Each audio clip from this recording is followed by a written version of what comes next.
안녕하세요. 정년 목사입니다. 5월 13일 말씀 묵상 함께 하겠습니다. 민수기 27장 12절에서 23절의 말씀입니다. 주님께서 모세에게 말씀하셨다. 너는 여기 아바림 산주개를 타고 올라가서 내가 이스라엘 자손에게 준 땅을 바라보아라. 그 땅을 본 다음에는 너의 형 아론이 간 것 같이 너 또한 너의 조상에게로 돌아갈 것이다. 너희들이 신광야에서 나의 명을 어겼기 때문에 그 땅에는 들어가지 못한다. 온 회중이 무리바에서 나를 거역하여 반란을 일으켰을 때에 너희들은 물을 터뜨려 회중이 보는 앞에서 나의 거룩한 권능을 보였어야만 하였는데 너희는 그렇게 하지 않았다. 이것은 신광야에 있는 가데스의 무리바에서 물이 터질 때의 일을 두고 말씀하신 것이다. 모세가 주님께 이렇게 하리었다. 모든 사람에게 영을 주시는 주 하나님, 이 회중 위에 한 사람을 임명하여 주시길 바랍니다. 그가 백성 앞에서 나가기도 하고 백성 앞에서 들어오기도 할 것입니다. 백성을 데리고 나가기도 하고 데리고 들어오기도 할 것입니다.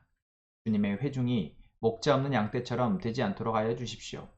주님께서 모세에게 말씀하셨다. 너는 눈의 아들 여호수아를 데리고 오너라. 그는 영감을 받은 사람이다. 너는 그에게 손을 얹어라. 너는 그를 제사장 엘야살과 온 회중 앞에 세우고 그들이 보는 앞에서 그를 후계자로 임명하여라. 너는 그에게 내가 가지고 있는 권위를 물려주어서 이스라엘 자손 온 회중이 그에게 복종하게 하여라. 그는 상의할 일이 있을 때마다 제사장 엘라살 앞에 가서 설 것이며 여호수아를 대신하여 엘라살이 우림의 판결을 사용하여 나 주에게 여쭐 것이다. 그러면 여호수아와 그와 함께 있는 온 이스라엘 자손 곧 온 총회는 그의 말에 따라서 나가기도 하고 그의 말에 따라서 들어오기도 할 것이다. 모세는 주님께서 그에게 명하신 대로 하였다.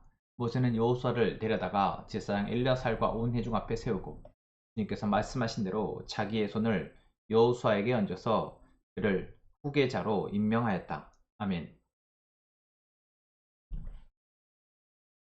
민수기 27장의 12절에부터 말씀은 모세가 자신의 이스라엘 백성들이 이끄는 지도자의 이 역할을 여호수아에게 이양하는 그러한 과정이 나오게 됩니다.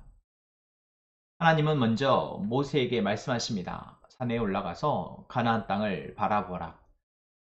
이제 지척에 가나안 땅이 있기 때문에 사실 마음만 먹으면 모세도 가나안 땅을 향해 갈 수 있습니다.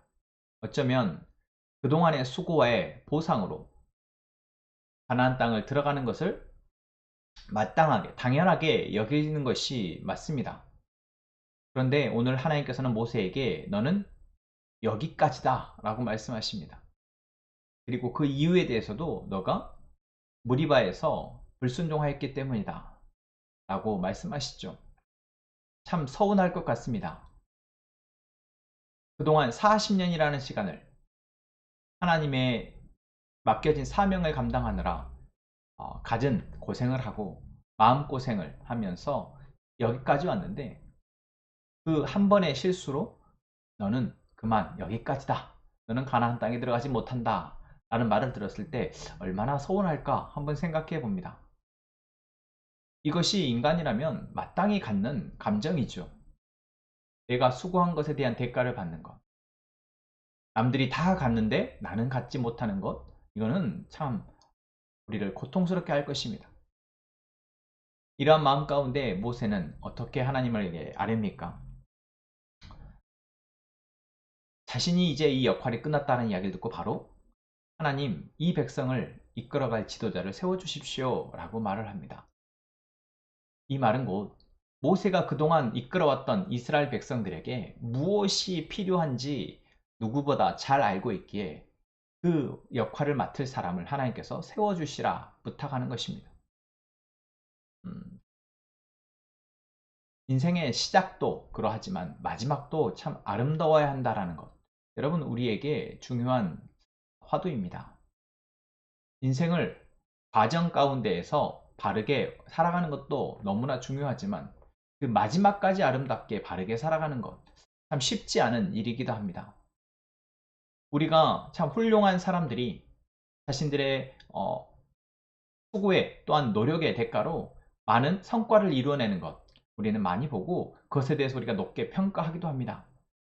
하지만 마지막까지 그들에게 맡겨진 사명 아니 많은 사람들을 유익하게 하는 데까지 가는 사람들은 또 많이 볼 수 없는 것 같습니다. 이것이 우리들이 바라보는 이 세상에서의 또한 문제입니다. 왜 그렇게 될까요? 그것은 이 땅에서 내가 할 역할, 그 사명에 대해서 자기의 기준으로 판단하기 때문에 그렇습니다. 내가 이만큼 쓰고 있으니 이만큼을 가져야 하고, 이 다음, 나의 다음의 삶의 어떤 사회의 모습 또는 내가 속한 공동체의 모습 역시 내가 바라는 모습이어야 한다라는 기준을 가지고 있기 때문에, 그 기준을 포기할 수 없기 때문에 그렇게 되어집니다. 여러분, 우리는 하나님이 우리를 처음부터 택하시고 부르셔서 지금 우리의 삶을 살아가고 있는 것입니다. 그리고 마지막, 이 땅에서의 마지막 순간까지 우리는 그 하나님이 우리에게 부르신 그 사명을 놓치지 않고 그것을 최선을 다해서 감당하다 하나님이 부르시면 가는 것이 우리의 온당한 모습일 것입니다. 그 결과가, 내가 마지막 순간 바라봤던 나의 결과가 내가 원하는 만큼이 되어지지 않는다 할지라도 우리는 이제 맡겨진 시간, 남겨진 사람들과 남겨진 시간은 하나님께 맡기고 이제 나아가는 것이 우리의 모습이어야 한다라는 것이죠. 오늘 모세가 그러합니다. 하나님이 처음 모세를 시내산 떨기나무에서 불렀을 때 모세에게 말씀하셨던 것처럼 너가 이스라엘 백성들을 가나안 땅으로 인도해 가라, 데려가라 라는 그 하나님의 명령을 모세는 마지막까지 기억하였고, 이제 자신의 역할이 여기까지다 라는 말을 듣고, 내가 그동안 나를 힘들게 했지만 그래도 아끼고 사랑하고 목양했던 이스라엘 백성들을 맡아줄 새로운 목자를 하나님께 구하고 있는 것입니다. 여러분, 우리의 인생이, 우리의 마지막이 이러하기를 원합니다. 그러기 위해서 오늘 우리가 하나님 우리를 부르신 그 목적과 사명을 기억하고 그것을 위해서 오늘을 살아가는 저희가 되기를 원합니다.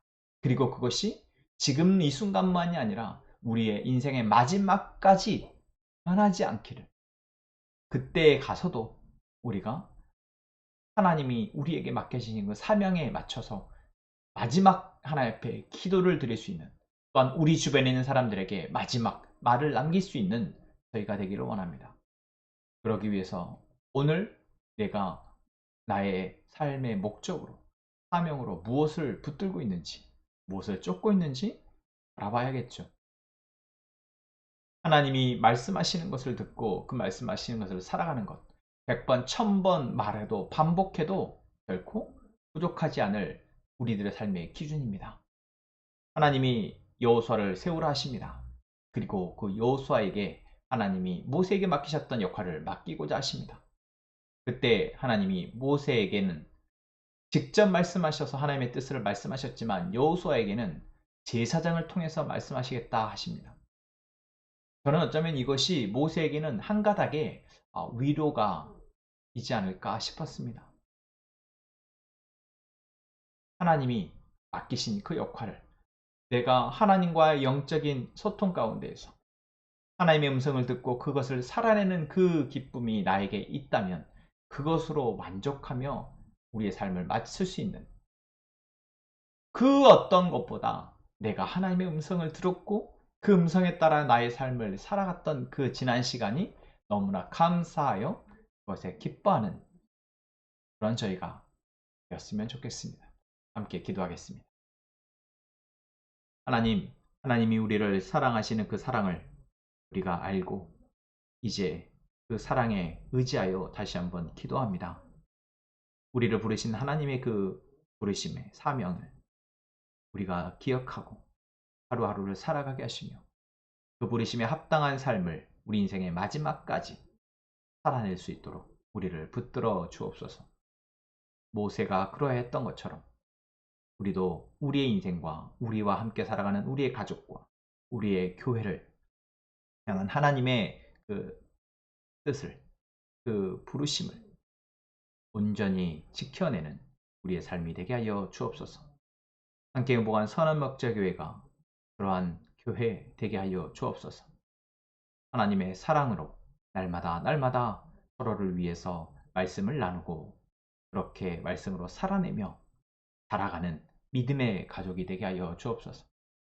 이 시간 우리의 기도를 들으시는 하나님 감사합니다. 예수님의 이름으로 기도합니다. 아멘.